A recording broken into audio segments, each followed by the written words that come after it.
आप लोगों का बहुत बहुत स्वागत है आपके अपने YouTube चैनल पे।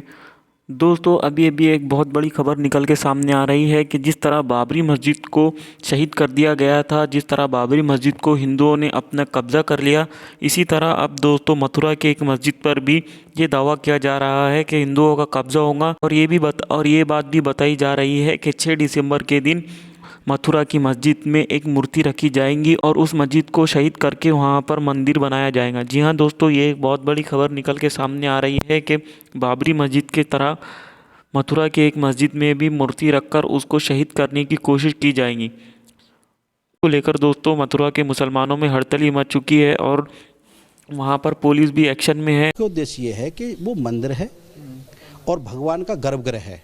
गर्भगृह के ऊपर ही मस्जिद बनी हुई है।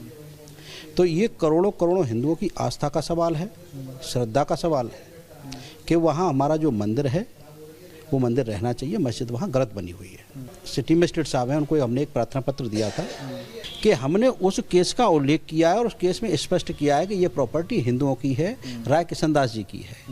तो 13.37 एकड़ टोटल जमीन हिंदू पक्ष की है, तो वहाँ मस्जिद का क्या काम। नमाज पढ़ने से या उनकी पूजा स्थल पर पूजा आरती करने से कोई किसी को संवैधानिक अधिकार है। सब अपने अपने पूजा स्थल पर अपना धर्म के मुताबिक अपना काम करेंगे। अगर वो कोर्ट में जाते हैं, कोर्ट में वो गए भी हैं और उनके कोर्ट के जो मुकदमे हैं और अब वो जो बयान दे रहे हैं उनमें भारी असमानता है। कभी वो यही तय नहीं कर पाते उन्हें कोर्ट में क्या कहना है। ये इतिहास गवाह है, जब से मैं पैदा हुआ कम से कम उस वक्त से 500 वक्त की नमाज साई मस्जिद ईदगाह में देखता हुआ आ रहा हूँ। नियमित रूप से अजान होती है, इमाम साहब रहते हैं, लोग नमाज पढ़ने जाते हैं, जमात से नमाज होती है।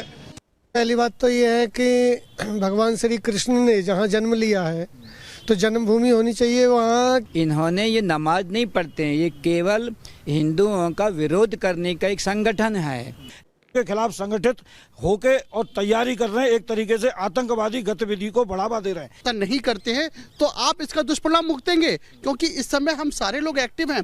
हम ठाकुर जी की संपत्ति पे किसी भी तरह का कोई कब्जा नहीं होने देंगे। मंडल पर हमारे ठाकुर जी की अकेली और इकलौती, जिससे करोड़ों करोड़ों लोग उससे जुड़े हुए हैं, इसे हम कदाचित स्वीकार नहीं करेंगे। ऐसी हरकत की गई तो कल से मस्जिद में सुंदरकांड का पाठ